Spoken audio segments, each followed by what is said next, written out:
الشيطان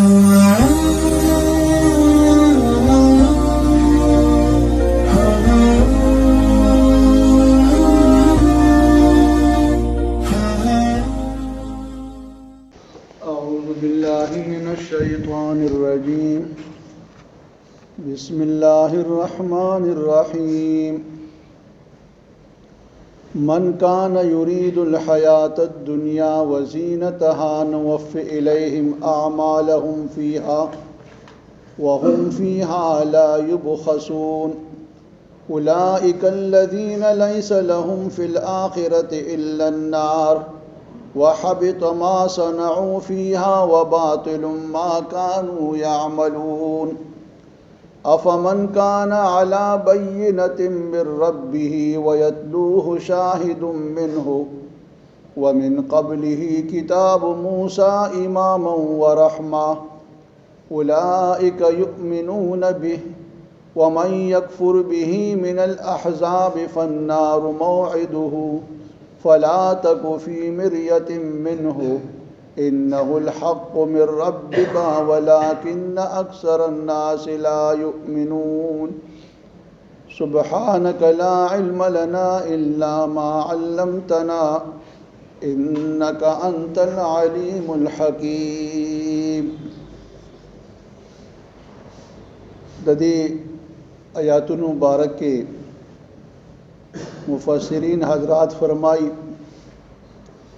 چې کله دی کفارو ته د عذاب وعید بیان شو نو بعض کفارو دا خبره بیان کول شروع کړل چې مون خو د یتیمانانو سره امداد کوو د غرباو سره امداد کوو لارې جوړو سړکونه جوړو کویان کنو شفاخانی او هسپتالونه جوړو وای چې کم دا د خلکو د بهبود کم کارونو دا غي بارکه مونږه چل کر حصہ اخلو نو مونږ ته بسنګ عذاب ملوشي. نو بعضی مفسرین فرمایي چې دا آیاتونه د کافرانو متعلق دي چې من کان یرید الحیات الدنیا وزینتها نوفي الیہم اعمالهم فيها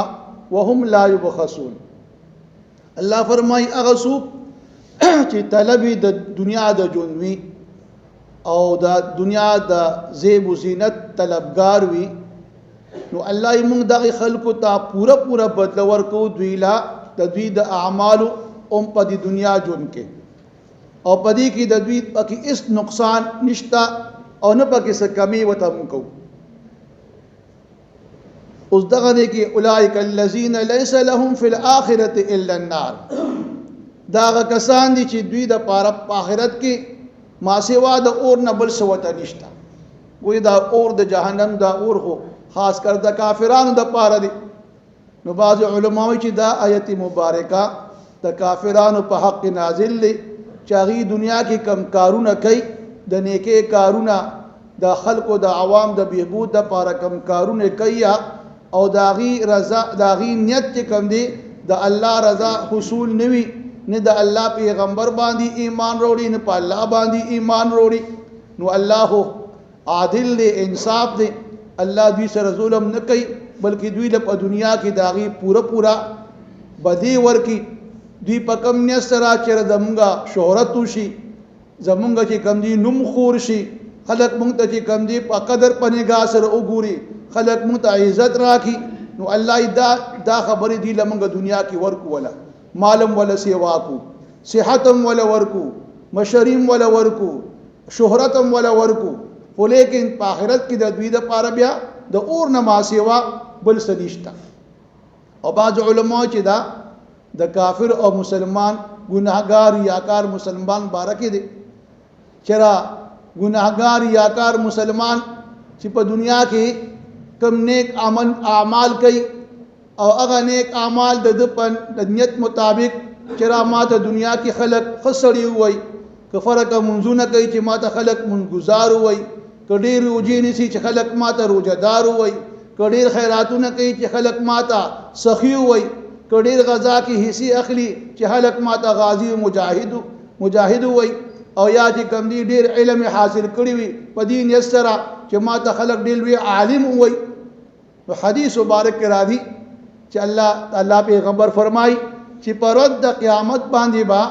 دی خلکو ته اول شي ریاکارو تاسو چې کوم منځونه کړی دي تاسو چې کوم روزي نیولې دي تاسو چې کوم صدقات او خیرات کړی دي تاسو چې کوم علم حاصل کړی دي او په کوم نصر تاسو دا کارونه کړی دي داغي تاسو ته بد دنیا کې ملو شولا چاته چې کوم دي منځګزار خطاب ملو شو چاته روزدار چاته سخی چاته عالم چاته قاری دا خطابونه تاسو دنیا کې درکړی شو. اوس لہذا دی بارکه با حکم شي چې دا خلک جهنم اورته ورځوي. نو گویا که چا په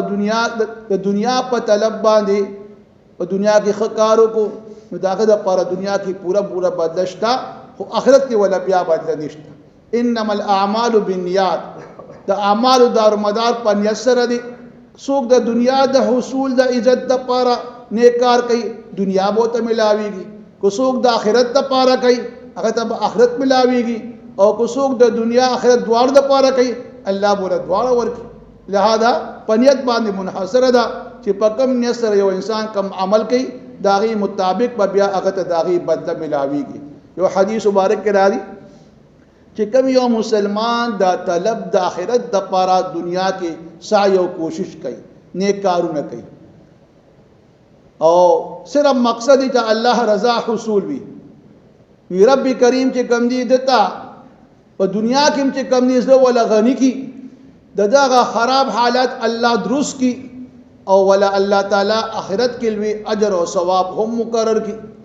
او کم خلق چې دا دنیا کې چې کم دی دنیا طلبگار وي او نیک کارونه د دنیا دا طلب د پاره کوي د دنیا د عزت د پاره کوي نو الله تعالی چې کم دی دغه کسان چې دا د دنیا طلبگار وي بیل الله تعالی چې کم دی دنیا هو ولا ورکی خو لیکن دنیا کې چې کم دی د دوی هغه حاجتونه پورا د دې په اطمینان نوي چې یو حاجت پوره شي وي بل حاجت په مخامخ بل را روان وي چې هغه پوره شي ورپسې بل گویا د دوی چې کم دی دنیا کې دغه شان هغه خسران او دغه ذلت او رسوایی وي او آخرت خو بیا رښتنه دغه چې دنیا طلب ده. نو الله وی دا هغه کسان دي چې دوی د پر دنیا کې پورا بدله ده او آخرت کې دي د پر بیا څه بدلی نشته. وحبط ما صنعوا فيها وباطل ما كانوا يعملون. الله زائد هغه چې کوم دوی کارونه کوي په دې دنیا کې وباطل او باطل کیدون کې دي هغه چې کوم دي دنیا کې سکړي دي د دنیا په طلب باندې هغه باطل دي. اوس ورپسې الله تعالی دا هغه کس حال بیانې چې هغه په یو واضح دلیل باندې د خپل رب د جانب نوي گویا هغه ته دین حق چې کوم دی بالکل واضح شوی او ورسره بیا د دین حق ته حقانیت د پاره ورسره گواہی کوونکی هم وي او بیا دغه دین حق یا د قرآن چې کوم دی داغي تصدیق چې کوم دی روان دي کتاب چې د موسی علی السلام دی چې هغه تورات دی هغه کتاب چې کوم دی دغه دین اسلام د حقانیت بیان کوي چې کتاب موسی چې کوم دی قابل اقتدا او سراپا رحمت کتاب دی تورات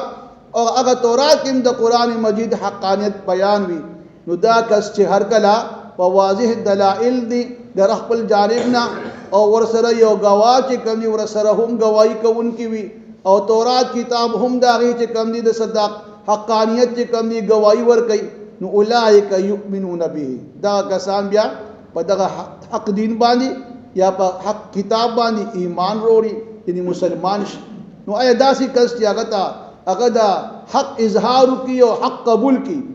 او بیا داغه مقابله کې هغه کس چې باوجود د حق د ښکارا کېدو چې دا دین اسلام حق دین دی دا قرآن حق کتاب دی دا اخیری پیغمبر حق پیغمبر دی او بیا هم تینا ډیر ګروپونه چې کوم دي ګروهونه هغه ته انکار کوي ومن یکفر به من الاحزاب او هغه کس چې هغه انکار کوي د دې حق دین نه د دې حق پیغمبر نه د حق کتاب نه چې د مختلف ګروهونو سره تعلق ساتي چې هغه يهود او نصارا مجوسیان وغیره دي نو الله فالنار موعده پس اور د دغه خلقو د وعدې ځای دی گویا د دې خلقو ټکانه آخري هغه اور دی حدیث مبارک کې راځي د الله پیغمبر فرمای چې ما کوم حق دین روړې دی او زما دا حق دین چا وورې دو او ما چې کوم پیغام روړې دی کوم تعلیمات پیش کړې دي باغی چا ایمان رونړو گویا کاغه يهودي وي او که نصراني وي او دی په دغه خپل کفر باندې مړ شو نو داغه د پر ټکانه د جهنم اور دی گویا بعض يهوديانو یا سیانو به دا خبره کوله چې موږ په حق باندې یو موږ د پاره اس قسمه سزا نشته نو دغه خلکو متعلق دلته بیان وشو چرا که د الله د پیغمبر موجودګي کې باوجود د دې کې د الله د پیغمبر د نبوت حق دی دین اسلام حق دی قرآن مجید حق کتاب دی او دا حقانیت ته بالکل واضح کارم دی او بیا هم انکار کوي دغه خلکو چې کوم دی ټکانا هغه د جهنم اور دی نو الله فرمایي فلا تکو فی مریه منه بس اے مخاطبہ د دې حق دین بارک شک مکوا انه الحق من ربک بشک دا کتاب دین دا قرآن دا پیغمبر حق دی د جانب دربستانه والله ولکن اکثر الناس لا یؤمنون لیکن زیات خلق بیام چې کوم دی ایمان نه قبل او بیام کفر کی مبتلا دي او بیام چې کوم دی دا خپل يهودیت او عیسایت کې چې کوم دی مبتلا دي او په دغه باندې عمل کوونکي دي من کان یرید الحیات الدنیا هغه کس چې وی طلبگار د ژوند د دنیا وزینتها او د دنیا د ژوند زیب و زینت طلبگار وی نوف الیہم اعمالهم الله موږ پورا بدل ورکو دوی ته د دوی د اعمالو فيها په ژوند د دنیا کې وهم فيها لا يبخسون او دوی ته په دغه بدل کې به اس کمی نه کیږي اولئک الذین دغه کسان دي ليس لهم فی الاخره الا النار نشته دوی د پاره په آخرت کې ما سوا د اورنا وحبط ما صنعوا او باطل لزاید هغه چې کم دي سکړي دي فيها په دې دنیا کې وباطل ما كانوا يعملون او باطل کیدون کې دي د دوی هغه کارونه چې کم دوی کړی دي افمن كان على بين اي پس هغه کس چې وی په واضح دلائل من ربه لجانب د خپل ربنا ويتلوه شاهد منه او ورسره رسلو یو گواہی کون کی وی د الله د جانب نه هغه شاهد نه مراد باندې وی چې دا جبرئیل علیہ السلام دی باندې وی چې هغه جناب رسول الله صلی الله علیه وسلم دی چې هغه د حق دین چې کوم دی گواہیم کوي او دلته یتلون مرا چې کوم دی رسلو ورسره دا د تلونه اوتی دی چې ورسره گواہی هم وی د الله د جانب نه یو گواه کون کی ومن قبله کتاب موسی او د دې نړوان دي کتاب د موسی علی السلام چې هغه تورات ته هغه چې کوم دي دغه د دې حق دین چې کوم دي گواہی کوونکی وي چې دا کتاب تورات اماما قابل اقتداء دي ورحمتا او سراپا رحمت هم دي اولئک یؤمنون به او دغه کسان پدی باندې ایمان وروړي دغه کس پدی باندې ایمان وروړي ومن یکفر نو آیا هغه کس دغه برابر کی دي شي دا کس د هغه خلکو برابر کی دي شي چې هغه انکار کوي به د حق دین باوجود دا ښکارا دلائل من الاحزاب د مختلف ګروپونو نه نو فالنار موعده په دغه خلکو بیا زه د وعدی چې کوم دی هغه اور دی فلا تکو فی مریه منه بس اے مخاطبت په شک کې مکیګه د دې حق دیننا انه الحق من ربک بشک دا دین حق دی د جانب د ربستانه ولكن اکثر الناس لا يؤمنون لیکن اکثر خلق چې کوم دي یقین لري او ایمان نه قبلې من کان یرید حیات الدنیا من هغه کس چې وی طلبگار د ژوند د دنیا وزینتها او د دنیا د زیب و زینت نوف الیهم نمون پورا بدل ورکو دوی ته اعمالهم د دوی د اعمالو فيها پجون د دنیا کې وهم فيها لا يبخسون او دوی ته پدې کې به هیڅ کمی نه کیږي اولئک الذین داغ کسان دي ليس لهم فی الاخره الا النار چې نشته دوی د پاره په آخرت کې مگر اور د دوی د پاره دي وحبط ما صنعوا او زائد باطل دي او مټاو دي هغه چې کم دي سکړي دي فيها په دنیا کې وباطل ما كانوا يعملون او باطل کیدون کی د دوی هغه ټول اعمال چې کوم دوی په خپل دن کې کړی. افمن کان علی بینة من ربه، آیا پس هغه کس چې وی په واضح دلائل د خپل رب د جانب نه، ویتلوه شاهد منه او ورسره یو گواهی کوونکی وي د جانب د الله نه، ومن قبله کتاب موسی، او د دې عنوان دی کتاب د موسی علیہ السلام چې تورات یې هغه د قرآن چې کوم دی تصدیق کوي، اماما چې دا کتاب د موسی علیہ السلام قابل اقتدا دی، ورحمتا او سراپا رحمت. اولئک یؤمنون به، دا کسان دي چې په دوی په دې باندې ایمان وروړي. ومن یکفر به، او هغه کس چې انکار کوي د دې حق دین نه، من الاحزاب د مختلف گروهونو نه، نو فالنار موعده، پس زید هغوی د وعدې چې کوم دی هغه جهنم اور دی. فلا تک فی مریة منه، پس اے مخاطبه ته په شک کې مه کېږه د دې حق دین باره کې. انه الحق من ربک، بشک دا حق کی دین دی ستا د رب د جانب نه. ولکن اکثر الناس لا یؤمنون، لیکن اکثر خلق چې کوم دی یقین نه کوي په دې باندې او ایمان پې نه وروړي.